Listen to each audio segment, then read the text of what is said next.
Hello friends.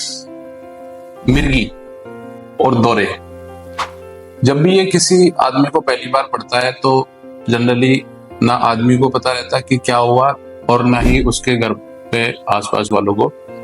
तो घर वाले समझते हैं कि जैसे कोई भूत प्रेत का साया आ गया है या कोई आत्मा आ गई है। तो जनरली वो क्या करते हैं, जो कम नॉलेज वाले लोग होते हैं वो झाड़ फूक में किसी तांत्रिक के पास, ओझा के पास मरीज को लेके चले जाते हैं और कंडीशन वर्ष हो जाती है। तो हमें पहले समझना चाहिए कि ये मिर्गी और दौरे पड़ना होता क्या है। इसमें जनरली जो हमारा दिमाग होता है उसका काम होता है कि शरीर के विभिन्न अंगों से इंफॉर्मेशन लेके ब्रेन तक जाना और ब्रेन की इंफॉर्मेशन शरीर के अंगों तक लेके जाना। वो नर्व सेल के माध्यम से होता है, एक सेल से दूसरी सेल के। वो जनरली इलेक्ट्रिक करंट के थ्रू जाती है, जो कि बहुत ही कम पावर का होता है। उदाहरण ले सकते हैं, जैसे हमारे घर में कोई बल्ब जला हुआ है और वो हमें रोशनी देता है और हीट भी देता है। लेकिन कभी कभी क्या होता है कि मेन फेज की वजह से या फिर तारों में कोई गड़बड़ी होने की वजह से बल्ब टिमटिमाने लगता है और कभी कभी बुझ भी जाता है। तो ऐसे ही दिमाग और नर्व सेल्स में होता है इलेक्ट्रिक करंट के थ्रू। जब इस इलेक्ट्रिक करंट में कुछ गड़बड़ी हो जाती है किसी भी वजह से, तो फिर वो शरीर के अंग, जैसे बल्ब टिमटिमाया था उसी प्रकार से मांसपेशियों में जो गतिविधि है वो डिस्टर्ब हो जाती है। कभी कभी टोन इंक्रीज हो जाती है, रिलैक्स हो जाती है, मरीज बेहोश हो जाता है।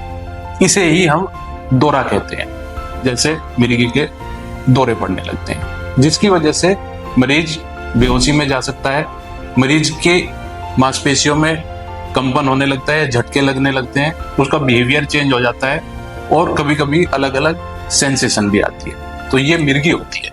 जैसे दौरा पड़ना एक इवेंट होता है और मिर्गी एक न्यूरोलॉजिकल कंडीशन है, जिसमें बिना किसी ज्ञात कारण के बार बार मरीज को दौरे पड़ने की प्रवृत्ति होती है। तो मिर्गी का जो कारण होता है उसमें ज्यादातर देखा गया है कि 30% केस में कोई अंडरलाइंग कॉज कोई डिटेक्ट नहीं हो पाता है। और जो मेन कारण होते हैं उसमें जैसे कोई पुरानी चोट लगी है, हेड इंजरी हुई है, या बच्चे के जन्म के टाइम पे कोई चोट आई है, या फिर कोई इन्फेक्शन हो गया है जैसे मेनिंजाइटिस या एनकेफेलाइटिस। कई बार जेनेटिक कारणों की वजह से हो सकता है, कई बार ब्रेन ट्यूमर की वजह से हो सकता है, और कई बार कोई मेटाबॉलिक कॉज होते हैं जिसके कारण मिर्गी के दौरे पड़ते हैं। जो मिर्गी के दौरे हैं उसको दो भागों में बांटा गया है, जैसे फोकल ऑनसेट और एक जनरलाइज्ड ऑनसेट।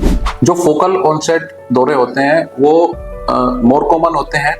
जनरली दिमाग के किसी एक हिस्से में ये उत्पन्न होते हैं और शॉर्ट ड्यूरेशन होते हैं, लगभग लेस देन 2 मिनट का इनका ड्यूरेशन होता है। इसमें क्या होता है कि मरीज की जो चेतना है, कॉन्शियसनेस है, वो लॉस भी हो सकती है और रिटेन भी रहती है। रिटेन वाले में सिंपल सीजर बोलते हैं, और जब बेहोशी छा जाती है तो उसमें कॉम्प्लेक्स पार्शियल सीजर उसको बोलते हैं। जो जनरलाइज्ड जो सीजर होते हैं वो जनरली दिमाग के दोनों तरफ के हिस्सों में उत्पन्न होते हैं और पूरे दिमाग के नेटवर्क को इन्वॉल्व कर लेते हैं। ये ज्यादा खतरनाक होते हैं। ये जो लंबे समय तक रह सकते हैं, लगभग 1 से 3 मिनट तक का इनका समय होता है। इसमें मरीज बेहोश हो जाता है।